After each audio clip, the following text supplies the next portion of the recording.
자, 제2강을 하겠어요. 제2강. 이 강은 이 네 학설이 보는 이스라엘에 관한 시각이에요. 이것도 우리가 과거에 공부 좀 했지만 다시 한번 정돈을 좀 할 필요가 있을 것 같아요. 첫 번째, 일부 역사적 전천년주의자와 무천년주의자들, 또 후천년주의자들, 이분들은 다예요. 무천년과 후천년은 전부 다예요. 이분들이 이스라엘을 어떻게 보냐면요, 이들이 보는 이스라엘의 시각은, 이분들은 이스라엘을 이런 모습으로 봐요. 이스라엘 사람들은, 유대인들은 저주받은 백성들이다. 저주받은 백성들이다 라고 보는 거예요.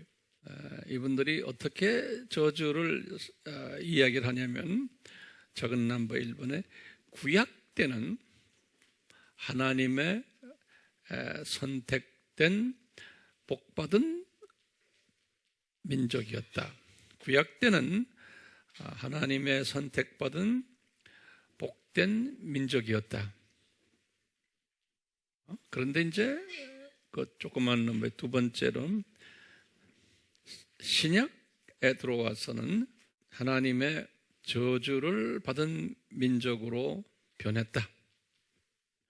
이렇게 보는 거예요. 그러면 왜 이런 생각을 가지게 됐느냐?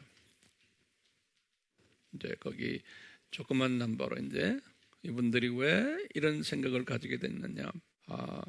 다른 뭐 정치적인 무슨 이유도 있지만 첫 번째 성서적으로는 이분들이 예수 그리스도를 죽인 자들로 보는 거예요. 그러니까 예수님을 실제로 십자가에서 죽이는 일을 유대인들이 했다라고 보는 거예요. 그러니까 이게 신기한 게요, 여기 이제 우선 마태복음 27장 35절에 예수님이 십자가에 달리시는 그 장면인 그 적어놓으세요. 마태복음 27장 35절에요. 근데 신기한 게요, 이분들이요, 보세요. 구약 전체에서 예수님이 이 세상에 오셔서 죽으실 것을 다 예언돼 있잖아요. 다 돼 있고 어떻게 죽을 것까지 다 예언이 돼 있는데도 이렇게 말하는 거예요. 그러니까 이게 참 신기하죠? 자기네가 들고 다니는 성경책에 그거 다 있는데, 그런데도 이런 식으로 말하는 거예요. 니네들 예수님을 죽인 놈들이다. 이제 그 다음에 이제 두 번째로, 조그만 넘버 두 번째로 또 이제 무슨 이유를 대냐면요, 이제 빌라도가 이제 한 말이에요. 나는 이 의로운 사람, 의로운 예수님의 피에 대하여 나는 무죄하다. 그러면서 너희가 이분을 죽이려면 알아서 맡아서 죽여라. 그게 이제 마태복음 27장 24절의 말씀이에요. 그러니까 25절에서 이분들이 이런 말을 했어요. 그 피를 우리와 우리 자손에게 돌리라. 근데 빌라도에게 그렇게 말하는 거예요. 이 말씀이 스스로 저주를 자초한 말씀으로 보는 거예요. 지금 유대인들을 저주받은 민족으로 보는 신약적 개념에서 이 성경 구절, 마태복음 27장 24절에서 25절 이 말씀이 스스로 저주를 자초한 민족이다 라고 보는 거예요. 이제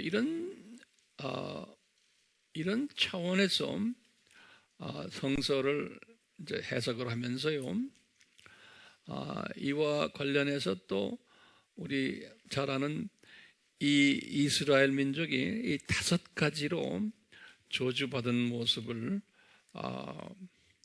이야기를 해요. 그 5가지 우리 아미교회 교인들은 다 알지만 다시 적어보세요. 첫 번째, 주후 70년에 나라가 망했다. 네, 두 번째로는 똑같이 70년에 예루살렘 성전이 파괴됐다. 이제 세 번째로 이분들이 그 후에 디아스포라로 전 세계에 퍼졌다. 그것도 다 저주로 보는 거예요. 그 다음에 이제 네 번째로는 이분들이 눈이 감겨서 예수 그리스도를 구세주로 하나님으로 보지 못하는 그 사건, 그 사실도 그게 저주의 사인이다. 예수를 안 믿는 거예요.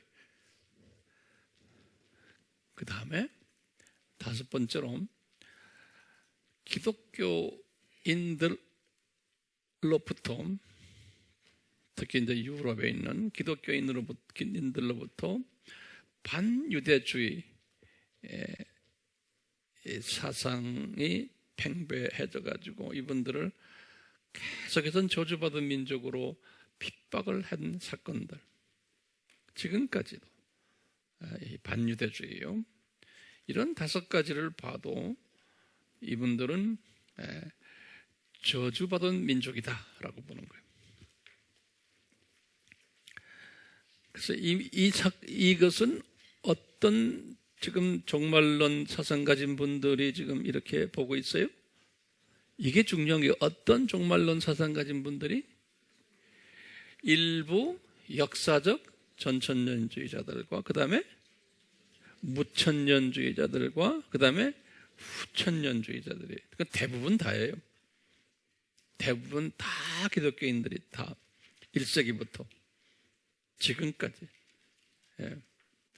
이것 때문에 신약의 교회사에서 이 반유대주의 신학이 만들어졌어요. 신약의 교회사에서 반유대주의 신학이 대두가 됐어요. 거기에 조그만 넘버로 이게 뭘까 도대체? 그러면 우리가 알죠? 대체신학이다 그런 거예요. 대체신학. 영어로는 replacement, replace, 그러니까 대체됐다. 대체란 말보다 한국말이 더 좋은 말이 없어요? 예, 대체. 여기 가장 좋은 단어가 이거 일반적으로 쓰는 대체 신학이다. 영어로는 뭐라고 그랬어요?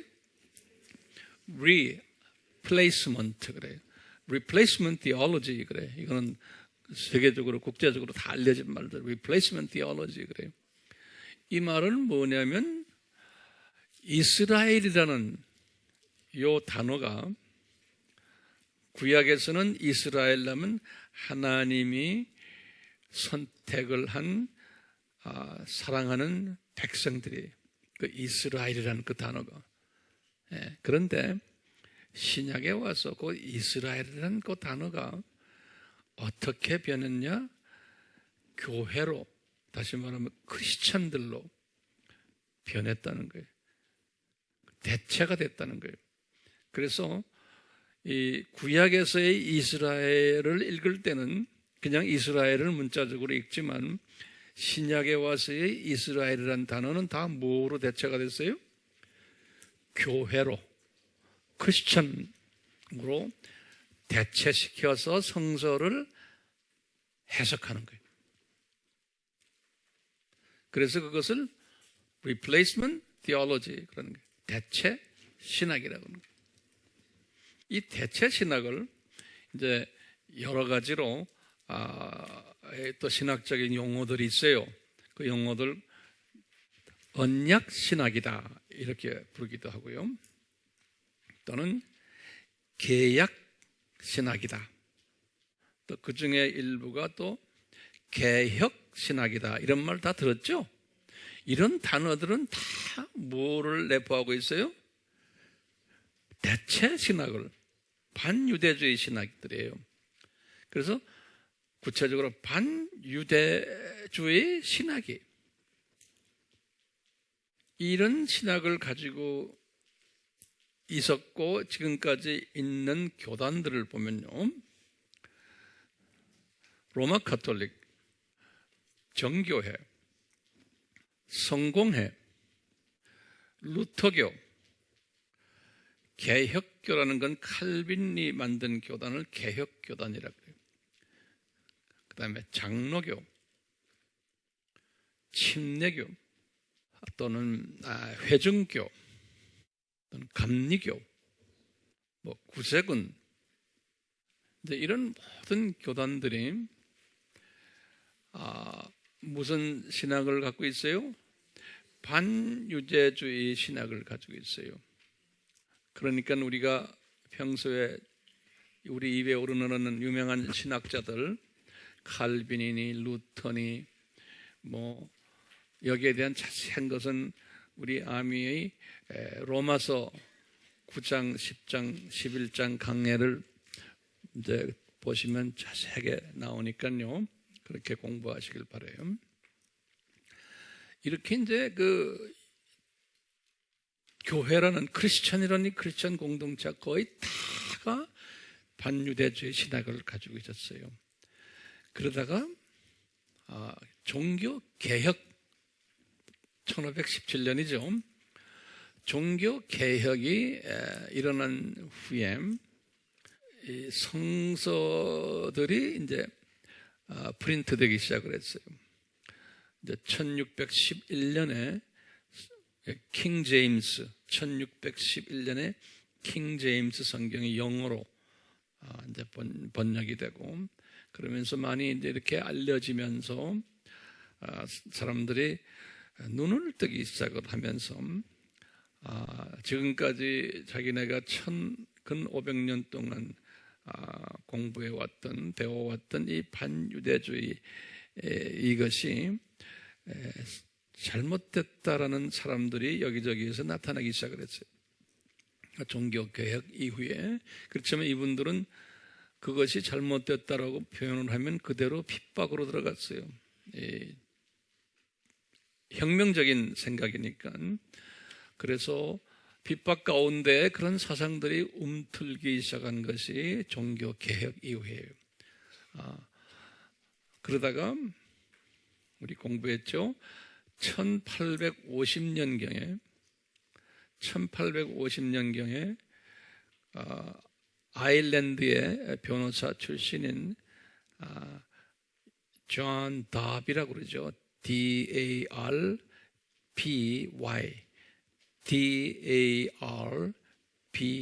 다비 그래요. 존 다비. 이 사람은 1800년에 태어나서 1882년에 죽은 사람이에요. 근데 이 사람이 이 소위 친유대주의 신학을 가진 새로운 전천년주의를 만든 거예요. 이것을 우리 세대주의적 전천년주의라 그러는 거예요. 세대주의적.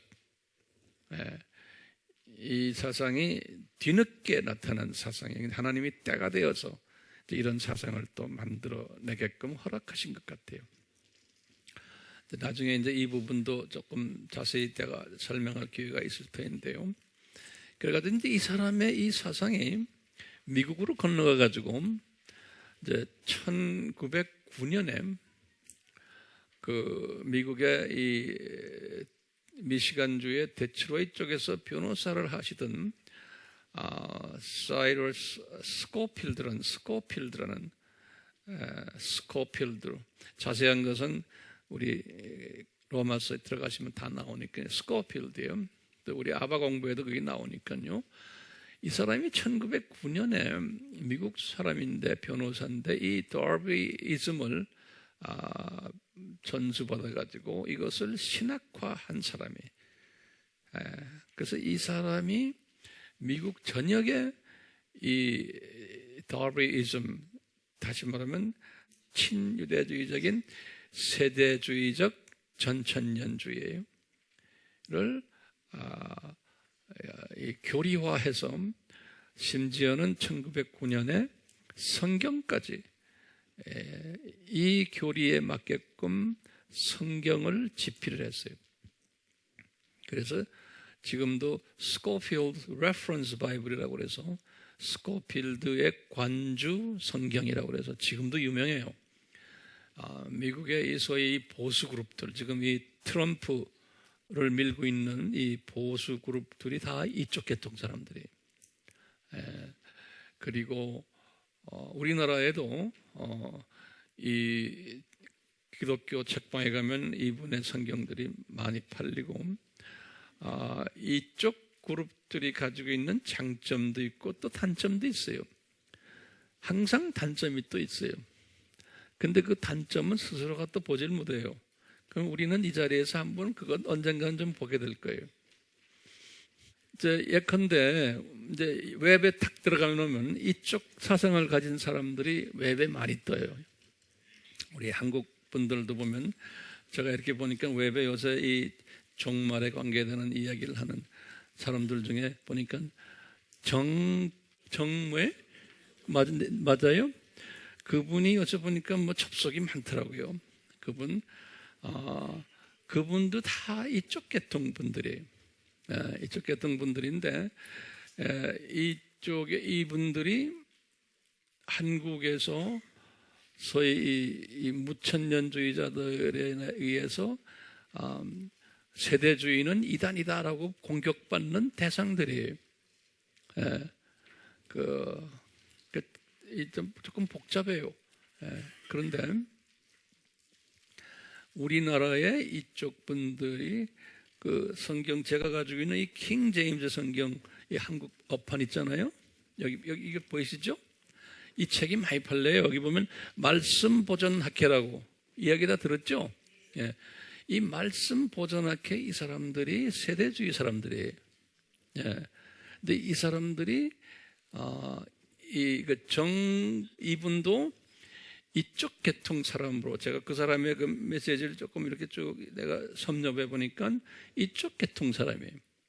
근데 이 사람들은 이 친유대주의고, 그 다음에 문자적으로 해석하고, 또 이 세대주의적인 사고로 요한계시록을 또 보고, 나중에 우리가 자세히 볼 거예요.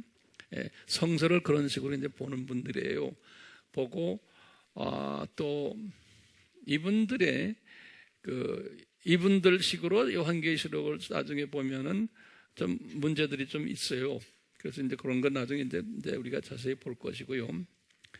이분들이 또 무슨 또 어떤 분들인가 하면 이 성령님의 그 오순절 사건에 성령님의 역사하시는 그런 것을 인정하지 않는 분들이에요.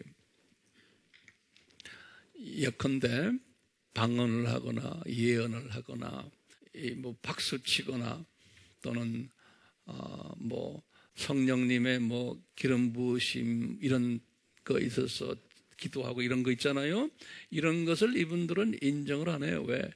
그것 이제 이 세대주의 사람들이 가지고 있는 그 주장 중에 하나가 1세기 때 성령님의 역사하심, 오순절 다락방 사건 같은 그것은 1세기 때에 끝났다. 그리고는 하나님의 말씀이 그것을 대체해버렸다 보는 거예요. 하나님의 말씀이, 그래서 그 성령님의 그런 은사를 주어서 예언적인 말씀하고 방언하고 뭐 이런 그 모든 영어로는 그것을 manifestation of the Holy Spirit 그러거든요. 이 말, 그것이 ceasing이란 건 끝났다는 소리, 멈췄다라고 보는 그룹들이에요. 이분들이. 그러니까 이분들은 말씀에 치중을 하는데 세대주의적 그런 사고방식으로 초점으로 해서 말씀을 보는 분들이에요. 그렇지만 친이스라엘 그룹들이에요. 이분들이. 그러니까 이분들이 이스라엘 쪽에 그 강한 그 애착이 있는 분들이에요.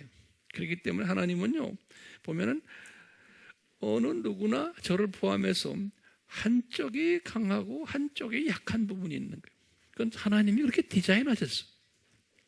이 모든 신학적인 안을 들여다봐도요. 근데 저는 이런 것을 깨달으면서 이렇게 모든 것을 다 섭렵하면서 거기에 좋은 것만 골라서 가려고 하는 습성이 있어요. 그래서 우리 아미 그룹의 사람들은 저를 좀 닮아가지고 그런 습성들을 조금씩 가지고 있는 것 같아요. 제 말에 동의하세요? 예. 이제 그것을 저는 우리 융합신학이다 그랬죠. 그런 말 우리 했죠, 가끔. 네. 이제 그 말도 나중에 기회가 되면 할 테이고요. 그래서 이런 지금 이 말씀 보존학회 웹에 들어가서 예컨대 이제 무천년주의가 강한 아주 소위 자기네와 좀 다르면 다 이단이라고 말하는 이단의 리스트에 보면 이 말씀 보존학교도 들어가 있어요. 이게 다 이단으로 다 들어가 있는데, 그러니까 뭐 이 정동수 목사님도 다 그 카테고리에 다 들어가 있는 사람들이에요. 그러니까 극과 극으로 다 이렇게 다 연결이 돼 있어요. 그래서 그래요. 그러니까 우리는 그런 사람들의 장점을 보고 우리가 배우고, 또 배우지 말아야 될 것은 또 던져버리고 그러면 되죠. 네. 그 연습을 이번에 좀 합시다. 오케이? 이 책이 이 킹 제임스, 나는 이 한국 성경 이거 한번 사서 제가 쭉 읽는데 자기네 딸에는 한국말 번역을 참 잘했다고 해요. 그런데 그러니까 이분들의 고집은 자기네가 성경 이 문장이고 뭐 단어고 잘했다고 했는데 제 눈으로 딱 보니까 내 눈에 안 차는 게 꽤 많아요. 네. 그래서 내가 이거 괜히 샀다 하는 생각도 있어요. 그런 것들이 꽤 있어요. 네, 그런 게 있는데, 예를 들어서 우리 이번에 공부하는 요한계시록 1장 1절에 보면 어떻게 한번 봐요. 요한계시록 1장 1절에 예수 그리스도에 관한 계시라. 여기 지금 이 말씀 보존학회에서 번역한 것이 예수 그리스도에 관한 것이라 그랬어요. 근데 이 원어를 딱 봐도 그렇고 영어를 봐도 The Revelation of Jesus Christ 그랬어요. 다시 말하면 예수 그리스도의 계시다 이거지, 예수 그리스도에 관한 계시는 아니에요. 이게 엄청난 의미가 차이가 있다고요. 근데 이 말씀 보존학교에서는 예수 그리스도에 관한 복음이라고 그랬어요. 이 안에는 엄청난 의미의 차이가 있어요. 여러분들 가지고 있는 우리나라의 우리가 전통적으로 쓰는 성경에는 뭐라고 그랬어요? 관한 말이 있어요? 없죠. 네. 근데 이제 이분들은 여러분들이 들고 있는 일반 지금 이런 성경들은 다 이게 사탄에 공격받은 성경이다 이렇게 막 외치고 다니거든, 이분들이 말씀 보존학회가. 그러니까 이게 갈등이 생기는 거예요. 네. 기분 나쁘지 않길 바라요. 그런 게 있다는 걸 알아두세요. 그러니까 이게 그렇게 단순한 이슈가 아니라는 거예요. 자, 내가 다시 말해요. 이 이스라엘에 관한 차이가 지금 반 이스라엘로 쭉 기독교가 가오다가 이제 이 세대주의가 나타나면서 친 이스라엘 쪽으로 가는 운동이 일어나기 시작했는데, 이렇게 이분들이 하면서 이분들도 전천년주의를 가지고 이야기하는 거예요. 그러니까 그동안의 전천년주의자들은 누구였어요? 역사적 전천년주의. 이 사람들은 1세기부터 있어 왔던 거예요. 역사적 전천년주의자들은 이 전천년주의가 쭉 오다가 이제 어느 정도 나중에 제가 이야기도 하겠지만 그렇게 됐어요. 그런데 이 세대주의적 전천년주의를 하면서 친유대 사상을 가지는 이 학설이 대두되니까 다시 말하면 이 스코필드라는 바이블에 보면은 모든 걸 다 친유대적 표현으로 바꿔버렸어요. 성경을 해석도 그렇게 버리고. 이제 스코필드 바이블은 성경가 이렇게 있으면 성경 옆에 그 스코필드가 이 세대주의자들이 이 성경 말씀을 어떻게 해석하냐에 대한 해석까지 써 있는 게 관주성명이라고 그러죠. 관주라고 그러죠. 여기 해석을 쭉 보면 다 유대와 관계되는 친이스라엘과 관계되는 식으로 성경을 그렇게 디자인을 했어요. 예, 디자인했는데 그런 가운데서 역사적 전천년주의자들이 그동안에 반유대주의로 쭉 해오다가 종교개혁 이후에 친유대적인 그러한 부분도 많이 있다는 것을 성서에서 보면서 이분들 중에 한 절반 가까이는 지금 이 세대주의는 아니지만 친유대주의로 가고 있어요. 예, 그렇다고 세대주의적인 친유대주의는 또 아니에요. 저도 친유대주의 사람이지만 세대주의적인 친유대주의 사람은 아니에요. 그것도 나중에 이제 자세히 또 우리가 이제 설명이 될 텐데 조금 복잡하죠. 예, 복잡하지만 뭐 할 수 없어요. 이렇게 복잡하니까 할 수 없어요. 그렇게 알고 계세요. 그러니까 이제 다시 정리를 하면 여기 앉아 있는 저는 역사적 전천년주의자이면서 반유대주의는 아니다. 그렇다고 해서 친유대의 중심적인 신학은 또 아니다. 그게 이제 이 말은 무슨 말이냐면요. 거기다 좀 적어보세요. 이 세대주의 사람들은 요한계시록을 해석을 할 때 어떻게 해석하냐면요. 요한계시록 1장에서부터 3장까지는 이방인들에 관한 이야기다라고 보는 거예요. 그리고는 서론적인 부분이 그 다음에 마지막 19장, 20장, 21장 요 마지막 요 부분은 21, 22장에 19, 20, 21, 22 마지막 요것도 이방인들에 관한 내용이다라고 보고요. 그 가운데 노란 자 이야기들이 4장부터 18장까지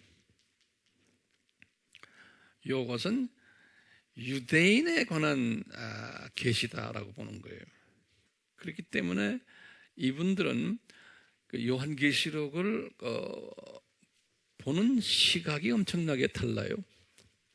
모든 것을 유대인 중심으로 해석을 해요. 그 해석은 저에게는 바람직하지 않다라고 저는 보고 있어요. 그 세대주의적 해석이 그래요. 그래서 이 세대주의 사람들이 그 숫자도 지금 점점 많아지고 있지만 요한계시록 해석에서 우리와 같은 해석이 아님을 우리가 보게 돼요. 이제 유대 중심인 해석이에요. 그러니까 유대인들은 좋아하죠. 그 다음에 지금 오늘날 메시아닉 주들 있죠. 이 메시아닉 주들은 이 세대주의적 신학을 가진 분들이에요. 왜냐하면 이 세대주의 사람들이 자기네를 좋아하니까. 그래서 이 메시아닉 주의 그 신학자들이 미국의 그 유명 신학교안에는 항상 몇 명씩 있어요. 메시아닉 주 신학자들이. 이 사람들이 이렇게 유대 중심인 그 해석을 자기네 나름대로 만들어서 가르치고 있고 그래요.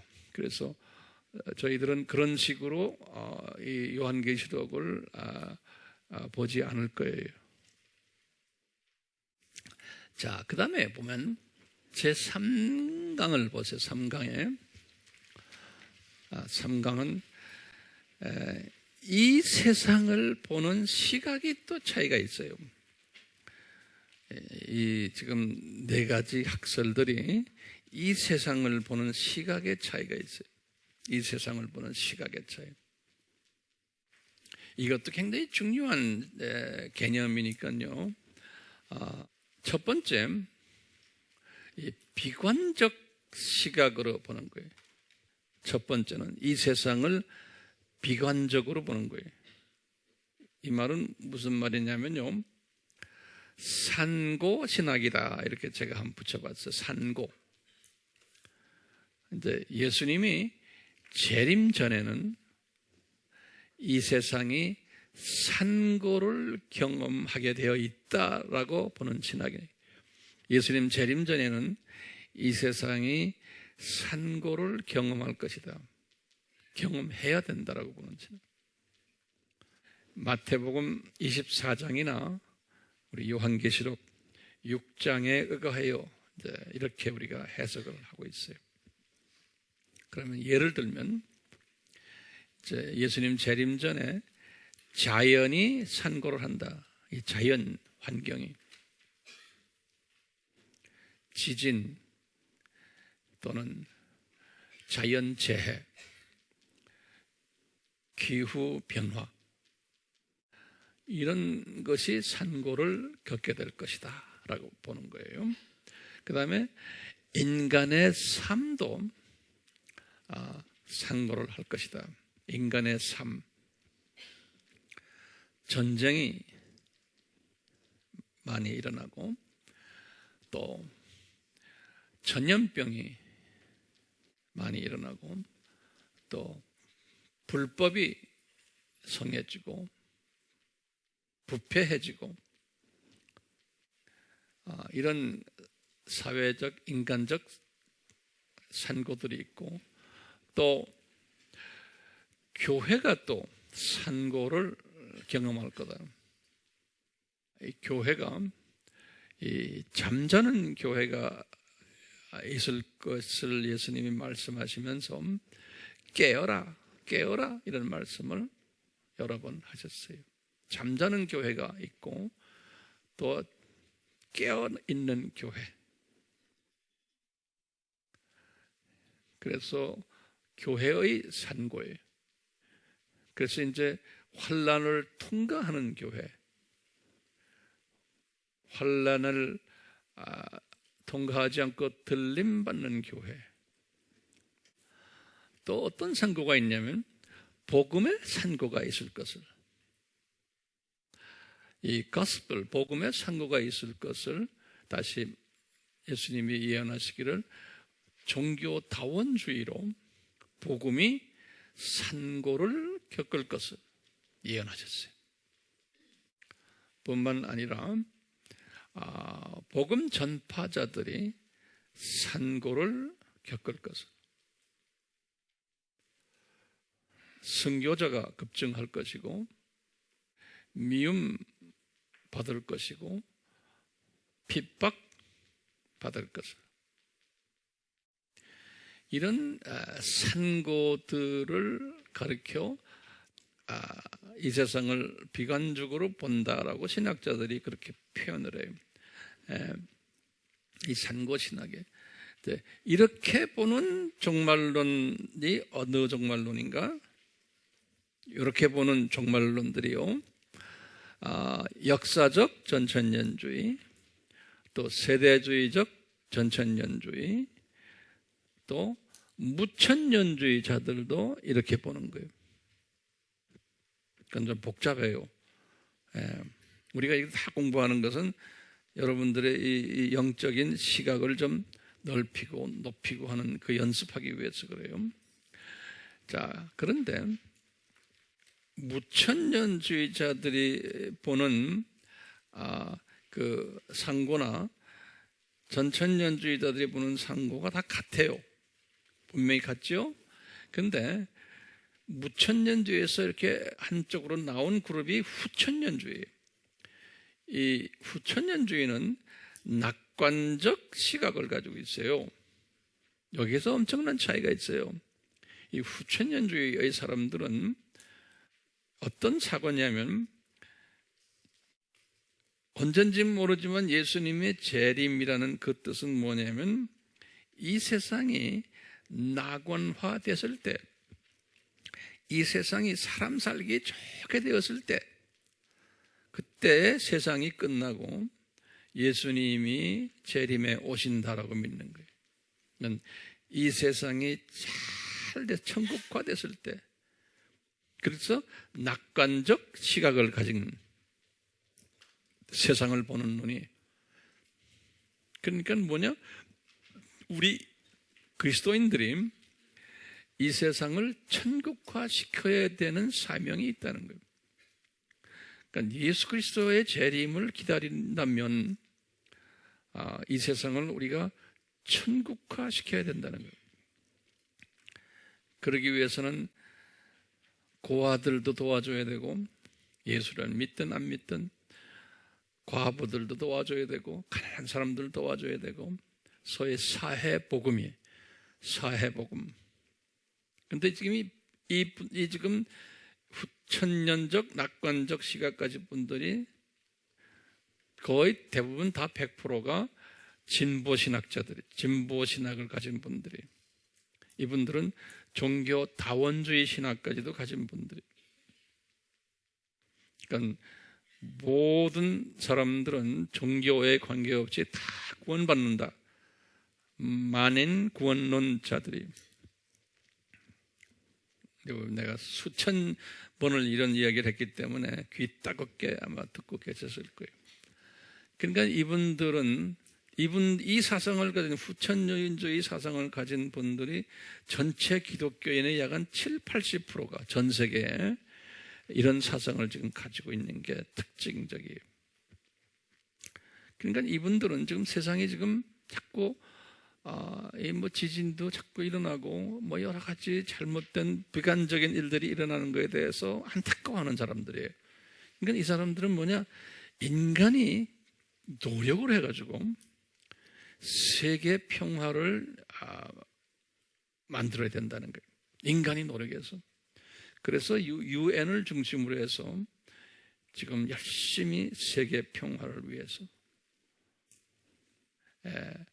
그리고 위해서는 인권을 존중해야 되고, 또는 그 안에서 성평등도 해야 되고, 또 성소수자도 존중해야 되고, 종교도 차별하지 말아야 되고, 소위 인본주의적 기독교인이 되어야 된다 했습니다. 그것이 하나님을 사랑하는 거예요. 하나님을 사랑하려면 사람을 먼저, 보이는 사람을 먼저 사랑해야 된다. 그것도 종교의 배경과 관계없이 하나님은 사랑이시기 때문에.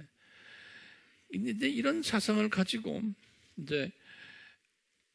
이제 이것이 하나의 발전이 돼가지고 이제 소위 단일 정부, 단일 종교, 단일 경제, 이제 이쪽으로 지금 가고 있는 거예요.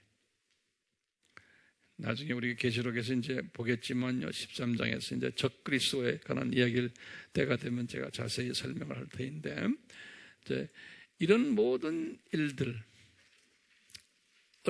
주장하는 그룹이 무슨 그룹이? 이 후천년주의 분들, 낙관적 시각을 가진 분들이.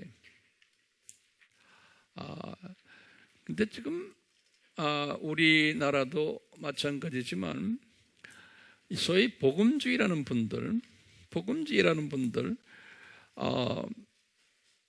이 후천년주의의 종말론 사상을 안 가진 분들인데도 후천년주의적으로 말하는 분들이 상당히 많아요. 그러니까 이게 여러분은 혼돈스럽지 않지만 일반 분들에게는 상당히 혼돈스럽게 말을 해요. 예컨대 뭐 우리나라에 복음주의의 그 무슨 연합체인 뭐 한국 기독교 청년합회, 뭐 한국도 뭐 복음주의 무슨 협회 뭐 이런 사람들 모여서 항상 성명을 발표하거나 그분들 중에 나와서 설교하거나 할 때 보면 항상 뭐냐면 우리가 평화스럽게 살아야 됩니다. 평화를 위해서 기도합시다. 그런 말 해요? 그 다음에 뭐예요? 불쌍한 이웃들을 도와야 됩니다. 이제 보세요. 불쌍한 이웃을 도와야 됩니다 하면 이것은 낙관적이요 비관적인 시각이에요. 비관적인 시각을 가진 사람들은 이 세상이 점점 나쁘게 되는 거죠. 그렇기 때문에 하나님의 자녀들이지만 가난한 사람 많이 나오게 되고 핍박받는 사람 많이 나오게 되고 그런 분들은 우리가 도와야죠. 도와야든 돕는다고 해서 그것이 해결이 되는가요? 되진 않아요. 그렇지만 돕기는 도와야 돼요. 그런데 제 말 잘 들으세요. 하나님이 자녀가 아닌 사람들 돕는 일들이 그 귀한 헌금을 가져다가 예를 들어서 교회가 있으면 교회의 사명은 뭐냐? 이웃 지역 사회를 우리가 섬깁시다 이런 말 많이 하죠. 이런 단어 많이 써요. 지역 사회를 돕는다는 것은 대부분의 지역 사회에 사는 사람들은 비기독교인들이에요. 그렇죠? 그런 사람들을 우리가 도와줘요. 그러면 인간적인 측면에서 보면 상당히 괜찮은 사상이죠. 이 지역에 있는 독거노인들 또는 이 지역에 있는 고아들 이런 분들 돕는 일 가서 여러분들이 가서 도와요. 돕는데 복음을 아무리 전에도 교회에서 왔으니까 크리스찬들이 돕는다고 생각하지만 그분들은 마음이 막혀서 예수님 영접은 안 해요. 그러니까 예수님에 관한 이야기는 한번 지나가다가 하지만 그게 목적이 아니고 그냥 인간적인 측면에서 불쌍한 사람 돕는 그런 식으로 교회들이 지금 하고 있는 거예요. 연탄 겨울 되면 연탄 날르는 거 있죠? 그것도 교회들이 하고는 기독교 신문에 보면 이렇게 이런 거 했다고 또 기사도 나오고 그래요. 근데 열심히들 하는데 연탄 했다고 그래서 연탄을 수혜를 받은 할머니 할아버지들이 예수님을 영접했다는 이야기는 거의 없어요. 근데 우리가 지금 여러분들도 여기 앉아있는 분들 중에서도요, 그렇게 하는 게 좋잖아요. 근데 우리 교회는 안 해요. 우리는 왜 안 해요? 우리는 사상이 이 세상은 점점점 더 악해지는 것을 알고 있는 사람들이에요. 그렇죠? 악해졌을 때 주님께서 뭐 하라고 그랬어요? 열심히 악해지기 전에 예수님의 재림 준비하는 사람들은 하나님의 자녀들을 깨우는 일과, 그렇죠? 그 다음에 하나님의 자녀로 예정된 사람들을 복음을 증거해서 하나님의 자녀로 초청하는 일이 우리의 일이라고 생각해요. 하나님의 자녀가 아닌 사람들에게 우리가 가지고 있는 주님이 주신 이 물질을 투자하는 것은 아니라고 생각하는 거예요. 왜? 그분들은 이러나 저러나 다 어디 갈 사람들인 거 우리 알잖아요. 투자를 제대로 해야 되는 거예요. 사람의 시각으로 투자하는 게 아니고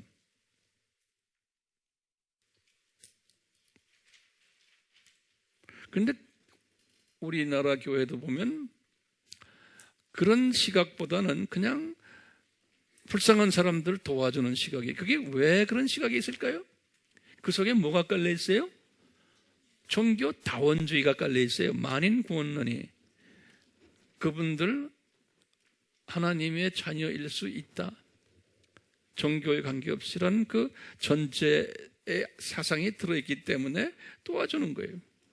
그걸로 우리가 만족하고, 또 그런 사람들은 또 여기저기 신문에 나오고 TV에 나오고 이래요. 그러니까 예수 안 믿는 지방 정부에서도 보면 교회가 참 착한 일 잘한다 그러는 거예요. 고맙습니다. 우리 군청에서 할 일을 교회가 해줍니다. 동해에서 할 일을 교회가 해줍니다. 하니까 좋은데, 그렇게 해서 한 사람이라도 구원이 된다면 좋죠.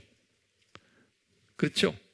거기에 양면성이 있어요. 그렇지만 초점을 거기다 맞추면 안 되는 거예요. 특히 우리나라 같은 나라는 예수 그리스도의 복음이 이미 팽배해진 나라예요. 이 나라는 여기 선교적인 측면에서 다른 나라들 보면 이 나라는 눈만 뜨면 십자가가 온 천지에 깔린 나라예요. 그 다음에 텔레비를 틀면은 기독교 텔레비 적어도 한 4-5개 나와요.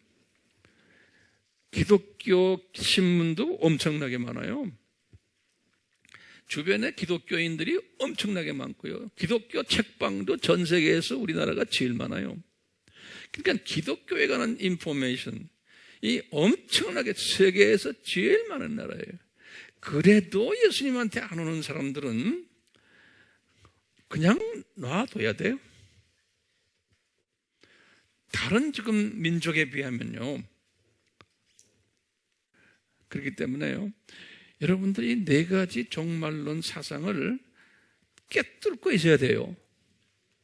이걸 깨뚫고 있으면서 내가 아는 저 교회, 내가 아는 이 교회, 내가 아는 저 목사님, 저 장로님, 저 권사님, 어떤 사상에 기초가 해서 지금 신앙생활을 하는가, 그것을 그분이 말하는 거와 행동하는 거와 가치 기준과 세계관과 이런 거를 이렇게 보면은 알 수 있어요.